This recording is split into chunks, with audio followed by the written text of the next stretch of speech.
Evelyn is the Vancouver author of 15 books, including 10 volumes of poetry. Her first book, Runaway, Diary of a Street Kid, was published when she was 18. It's all right, all the creative writing students here. None of the rest of us did that. It was made into a CBC movie starring Sandra Oh in her first major role. That also, none of us, the rest of us, have done that either. Evelyn's short stories, essays, and novel have been translated into a dozen languages.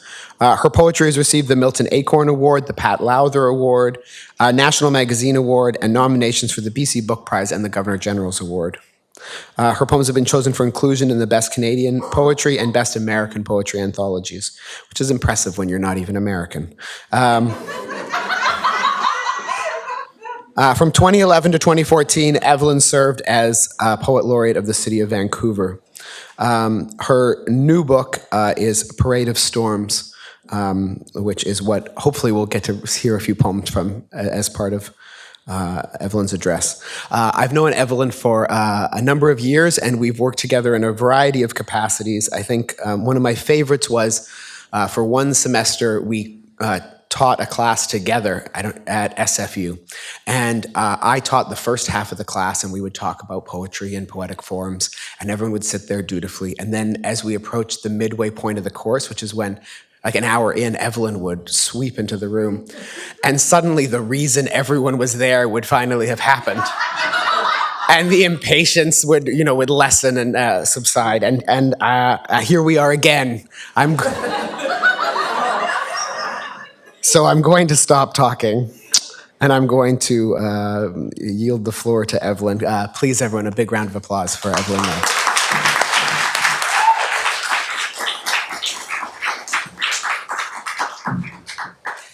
Rob, you are far too humble. Rob Taylor is hands down the most knowledgeable person in BC about contemporary Canadian poetry. And yes, you guys are so lucky to have him here. I'm really happy that he's found a home at the University of Fraser Valley. And yes, I just have absolutely the greatest regard for you. So big fan.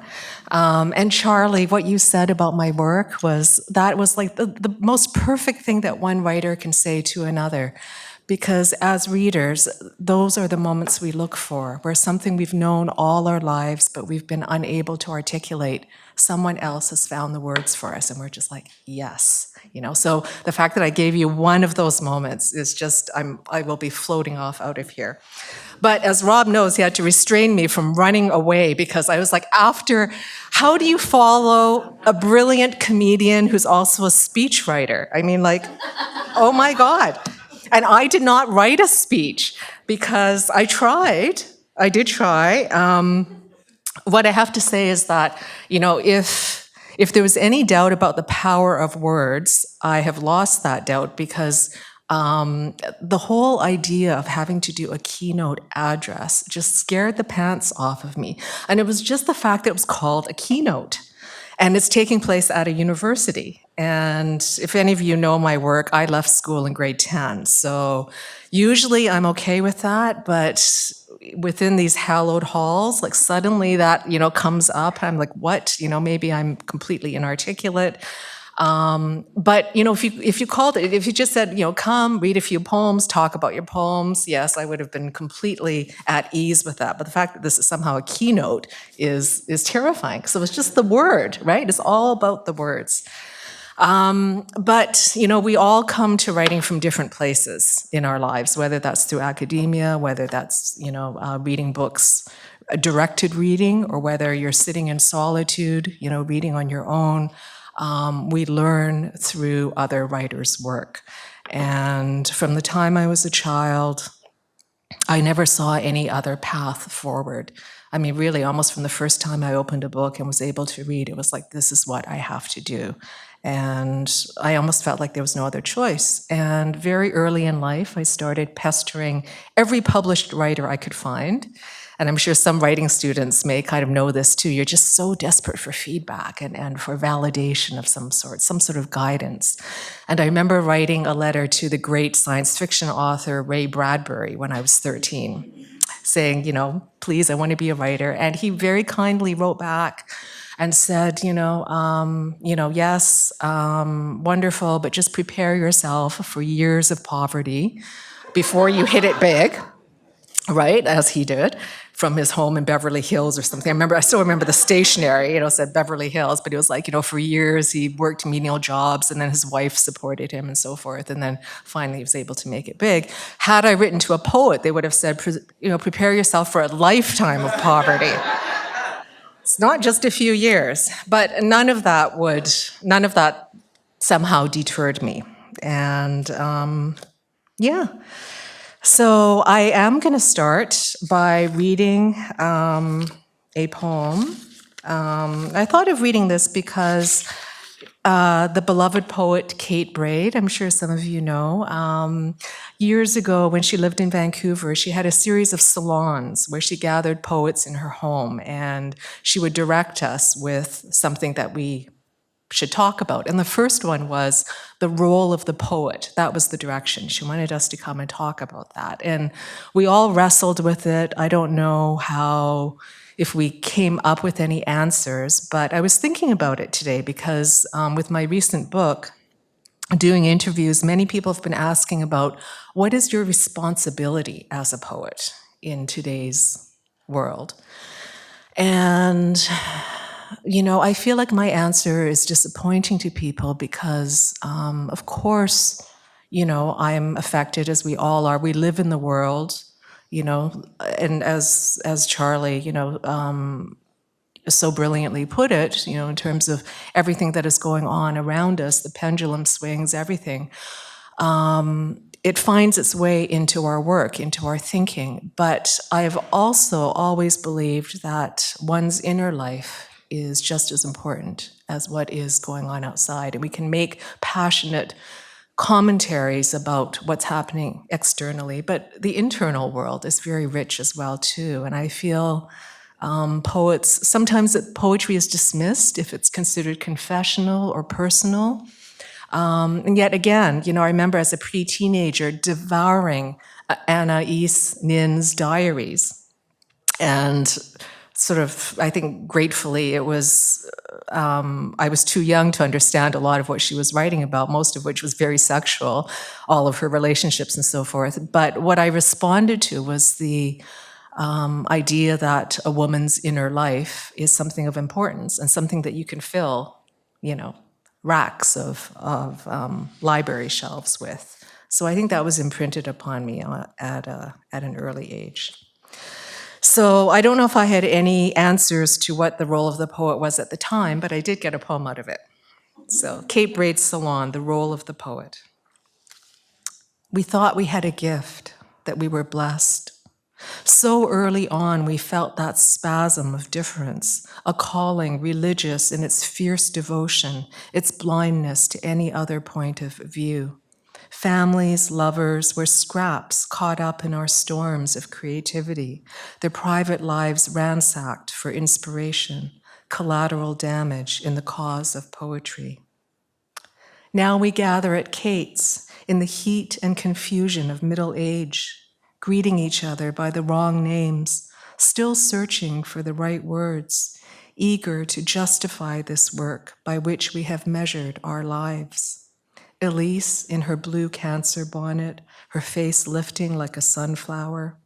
Catherine in her Tweety Bird knee-highs, defiant as a teenager. Struggling to define the role of the poet in this shuttered room lined with books and art on one of those rare October days on fire with sunshine. Young men shirtless on the seawall, dogs on paddleboards in the creek. Was it a mistake to answer this call? Maybe outside was the answer all along, the bright, buzzing world of skateboarders, cyclists, and joggers. But instead we turned inward, counting the bones of the dead, plucking our own nerves in blank rooms with the blinds drawn, as if the fate of the planet depended on finding the right metaphor. Given another chance, would we answer that call now? Would we name it blessing or curse? Or would we crank the windows open to the chaos of car horns and catcalls, race downstairs to the street, hurl ourselves into what's left of this dazzling day? So Kate hosted another event for the local poet Russell Thornton, and I remember, Rob, you were there. I think you were about 12 at the time. And I'm delighted when I was sitting there, I noticed a tiny little bit of gray in your hair. I'm like, oh, he's growing up. Anyway, this poem is called Sunday at Kate's, and I'm reading it because it name checks a number of local poets, including Daniela Elza, who is here tonight. And she's one of your former writer-in-residences at this university. Sunday at Kate's. We spurned copper moon, gulped naked grape, ate raincoast crisps like crunching into cedar. This was the long decade of olives and hummus at every party. Our neighbors were at the parade, and we were at Kate's listening to poetry. I was admiring Daniela's red jeggings and missed the reader's reference to ancient Greek mythology. 2 eagles circled overhead, and Kate said, oh, those are PK's eagles. Years of living by the sea, and the day they visited was the day PK Page died. We remembered her lovely legs, her embroidered shawl. Russell fell off a ladder yesterday, but didn't have anything stronger than Tylenol. There was no longer any upside to pain. Had it ever been worth it? Of course, the inspiration, the spark of creation. I made a lame joke about our lives going downhill, and Catherine turned in a fury, and I could see how things could sour in a hurry. How brittle the scratched surface, how permeable. What did we become? The sort of people who discuss the price of real estate at poetry readings. Soon, another tower would twist outside Kate's window, halving the light. The ocean was temporary, the sky. Calvin said, look, there's still spots of color in the winter landscape. The yellow twigs in the dead balcony garden. The pebbles nested on the white windowsill were blue. Now we're going to take a little detour to the States. There's already been some conversation about that. And, you know, ever since I was in my 20s, I've always been fascinated by our neighbor to the south. And it used to intrigue me that within the arts community, you could say that you were, you know, you loved everything Asian or everything European, but God forbid you like anything American, right? America's always been the evil empire. So we've always had that kind of like, you know, lesser than quality. But, you know, like I remember attending a reading by W.S. Merwin, the great American poet in California, and he said, you know, you love what you love, and that's true. You shouldn't have to apologize for it. So this poem starts with a quote by the writer Pat Conroy. And when I started off writing, I wrote novels, or one novel anyway, an excuse for a novel, a novella, and short stories. And I mean, there's a whole world of difference between being a poet, who often gets billeted in people's basements, and a prose writer, where you actually go on book tours and you get to stay at nice hotels and so forth. And I got to actually open a reading for Pat Conroy at Harbourfront in Toronto. And I was in South Carolina, where he's from, a few years ago, and his books, after his passing, his books are still, the front of every bookstore. He's a giant of literature down there, and he was he was famous for being very generous with younger writers. And I remember at that reading, he just had the audience in the palm of his hand. I think he just spoke off the cuff the whole night. It was lovely to have dinner with and talk to prior. And it wasn't until years after he died that I read an excerpt of a book that a friend of his had written about him, a biography. And I did the math. It was talking about his time in Toronto in the 90s. He had a lot of personal demons, and apparently during that visit, he was almost suicidal. And nobody could have, no one would have guessed that, attending his reading and hearing him talk and having dinner with him beforehand. So, lovely man. And I also read that at his gravesite, his former writing students have left a pile of writing awards that they have won, which is very moving. The idea that, these very precious things, whether it's like medals or whatever, certificates, they have wanted to honor their mentor by leaving them for him at his grave. So also at his grave, there is a quote from one of his books, and the quote is, "My wound is geography. It is also my anchorage, my port of call." This poem is called Low Country. What music did he hear on this beach? Thrum of sweet grass, wing beat of Gulf fritillaries, swerve, plash of dolphins, pelicans, low moan through magnolias in the cemetery.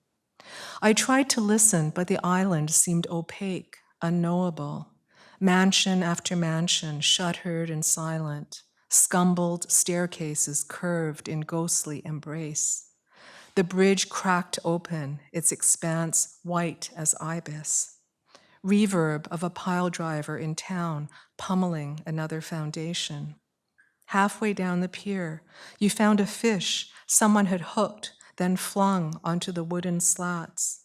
Tail twitching, eyes rotating, its body ridged and spiked, glazed in mud and weeds.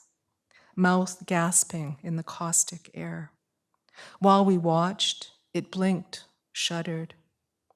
Maybe I never understood another creature's pain, blinded for decades by my own. You tried to save it, though, cradled it back to its own geography. When I think about where poems come from, often, I'm trying to sort of capture a mood or an experience, but I'm waiting for some way to enter it without being too blatant, right? Like maybe there's some little side door, some portal somewhere. And often it is actually through something somebody will say to me, and that will spark that kind of, direction. And this was my response to someone who said something that really irked me, and is how it starts the poem. It's called Poetry. And I was thinking about how, poets, again, as I was saying before, they don't tend to get the respect of prose writers. If you go anywhere and you say you're a writer, people will, their eyes will light up a bit and they'll say, "Oh, what do you write?" Then we see poetry. It's like, oh, they just have nothing to say to that. They're either backing away slowly, or they're like, "Oh, I read everything, but I don't read poetry." It's kind of like the opera of, I don't know, the literary world, right? So there's this kind of, kind of an admiration for it, but it's not understood and it's not widely read, unfortunately. So this is called poetry. "No," he says, "what you do isn't work. You have no idea what real work is. Maybe you've grown used to the days of middle age when the act of bending down feels like forced labor. Never mind the work of rustling up some feeble words of praise for this passing world. You prefer to idle in the hammock of summer, opposite float homes with their yellow Adirondacks, marine traffic crisscrossing the creek. In silence, notebook empty. Are you kidding me, he says. You live in a bubble. This isn't the real world. Here, the sky blushes the color of a peach Bellini, and teacup dogs peek from handbags. It's that sort of neighborhood. Every surface with a sheen to it, like coinage. Yet it costs nothing to watch the back and forth of productivity, swinging metal cranes, brisk freighters, while a heron dives into the sewage-treated water. A seagull wrestles a clamshell for its wriggling, salty meat. You worked for this, these hours of contemplation, these soft years. But it can all be taken away, he says, at any moment. Already there's a fine grit in the air, smell of shit staining the artificial grass borders. That's why you avoid the news with religious fervor, gaze out the window at burnt greenery while light pours onto the bleached oak floors like the aftermath of disaster. What kind of work is this, to pay attention to the lesser things? Who said it was a blessing? 9 to 5 exchanged for a handful of words on a page, more white space than words. For mornings squinting at a screen, afternoons daydreaming while the world groans in its endless labor. Nights flailing in the inland sea. Nothing was left to you, nothing given, and yet. So I did want to write something new, and I actually went down a rabbit hole where I thought, okay, it has to be something academic. And this, and this is totally unlike me. So I did this long disquisition, if that's the right word, on Virginia Woolf's The Waves. Like, what? Right? I mean, like, this is not something I ever do. And then I read it, and I thought, oh my God, this is putting me to sleep. I mean, what is it going to do to the audience? So I jettisoned that, but I did make an effort, and that was, my attempt at a PhD thesis or something. I don't know what. But I did write this other thing, and I was thinking about the place where we are now, the Fraser Valley, and what I think about, when we drive through here. When I was 24, I had a ill-advised relationship with a much older writer who was 60. And, you don't realize how young you are until you're not that age anymore, right? It's one of those things, right? 24 is actually really young. And floundered through it. But at the end of it, I wrote, as I do, as many of us do, we write to try to understand something, right? That is, it just feels like this morass. And you want to understand it, and you want to understand it through words, and you want to maybe kind of rescue it from just something purely dark and humiliating by turning it into something, a piece of art in some way. Well, he didn't consider it that. and ended up, there was a lawsuit, and it took a good year of my life trying to deal with that. And it really did, sort of the fallout from that was that it turned me more towards poetry. Because oddly enough, even though in poetry you can get right to the heart, the essence of something, and you can really push boundaries and be more daring and more self-revelatory than you are in prose,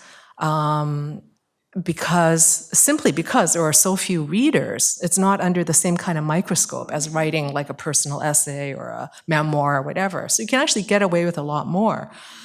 Also, with poetry, people are always kind of scratching their heads going like, did she say what I think she said? But it's a poem, so I'm not sure. I'm afraid to comment. So, and I've given poems to people that are like a little bit snarky, and they've always come back to the same thing. Thank you for the beautiful poem.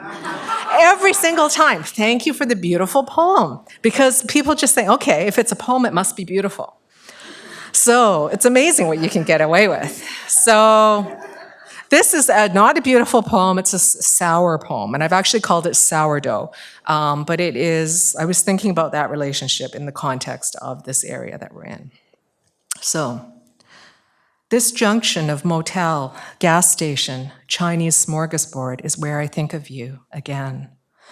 Last week's wildfire blackened a path to your door, then fizzled into yellow mist, too late to destroy anything you built. It's a decade since you died, and the river is a rock-strewn beach speckled with tidal pools. Once I daydreamed a break-in, seizing back something of what you stole. Now, who's left to mourn or gloat but me? Soon to be as old as your wife when she died, flooded with roses. Maybe I look better now than when you vamoosed, leaving me to feast on bagels and booze until I bloated, humongous but hollow. Hey, I'm still human, can feel the frazzled air scour my throat, pepper my eyes. What relief to know you've floated off through the cornfields, even if you scurried into that sweetness without the requisite suffering. A long time ago, an old man paid to tuck his big toe inside me, toggle it back and forth, giggling with the joy of it. Another senior citizen with a sour tongue, stained fingers. His name was Cyril, I could say that. It was your name the lawyers forbade me to say. Famous writer, you never had to pay for anything. When you died, a sign in hope read, "Rest in peace," and your name. So now I'm going to take a different direction. This is also a newish poem.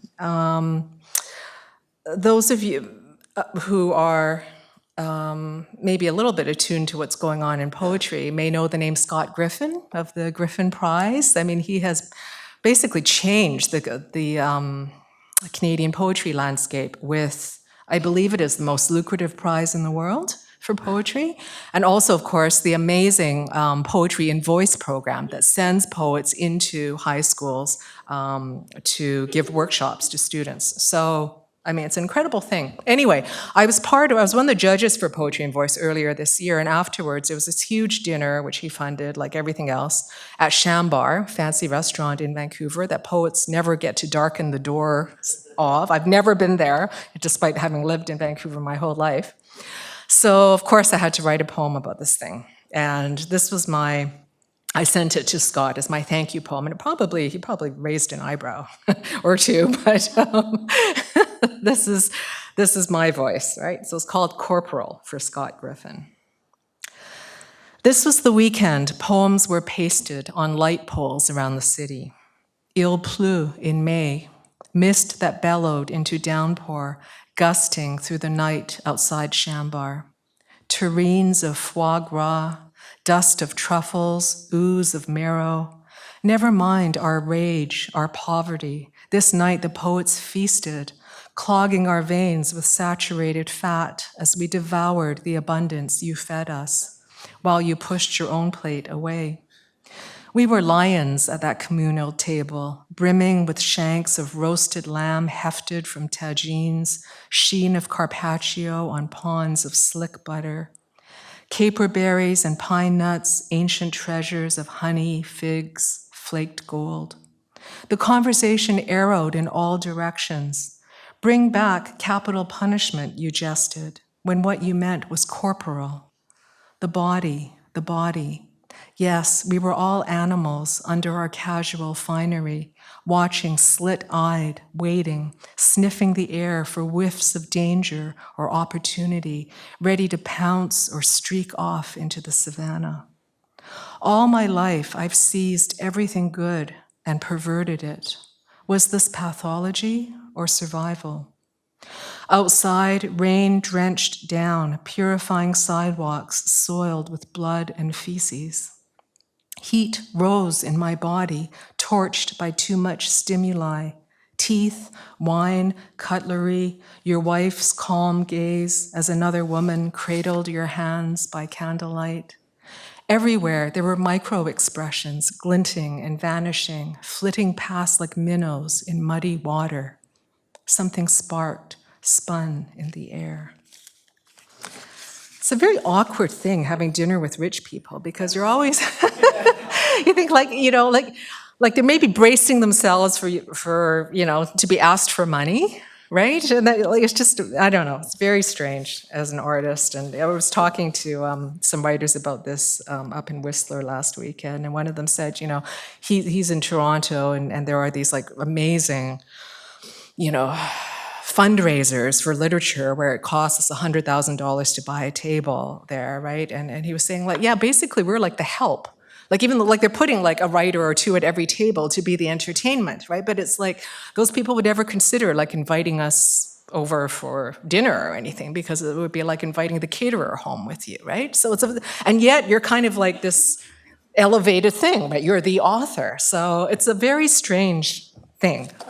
Anyhow. What am I doing now? Oh, okay. I think I'm getting close to ending. Influences. I just wanted to talk a bit about John Updike. He has, I think, been the greatest influence on my work. Not in terms of style, obviously, we're very different writers, but in terms of the way he saw male-female relationships, the detail of observation that he paid to everyday life, to the minutiae of everyday life. That was something I so appreciated about his work. And I always felt fortunate to be alive at the same time that Updike was alive, and to have that privilege of seeing world events through his eyes. So it's interesting. I mean, as avid readers, sometimes our favorite authors feel closer to us than the real people in our lives, right? We develop such intimate relationships with them through their work. And yet, of course, we don't know them actually as people at all. And I never met him. I dedicated a couple of my books to him, and he signed a book for me through a publicist. But when he died, I just felt I was bereft, and wrote a series of poems about him, about his work. I mention here in this poem maybe one day going to see the hospice where he died. And in fact, I did do that in Danvers, Massachusetts, when I was in the area. I saw the sign for Danvers, and I was like, okay, I have to go to the hospice. And again, it was the most awkward thing, because when I walked in there, the person at the front said, wondered why I was there, and I said, I'm here for research.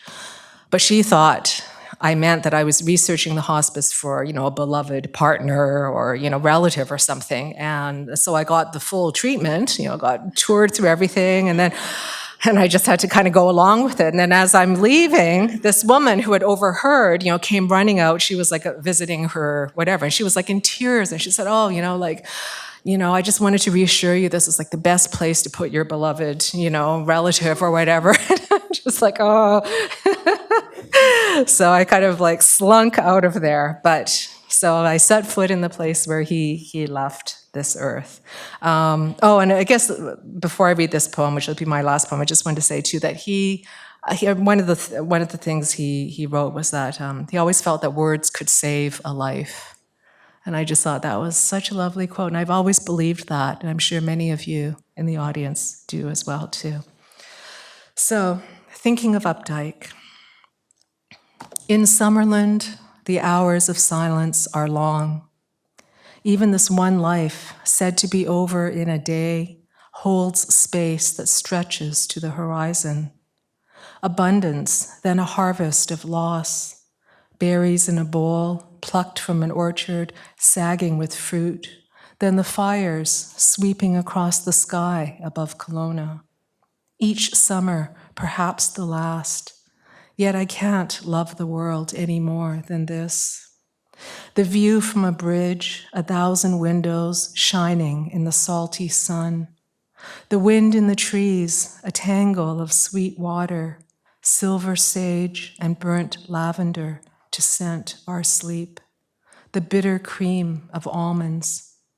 Someday I will stand on the lawn of the hospice where you died, the cemetery where your ashes were scattered. Someday I will make that pilgrimage like a stranger who loved you. Let my eyes hold the last thing your eyes held in their vision, mottled wall or crumbed carpet, the beauty of it all rushing in too late. Thank you.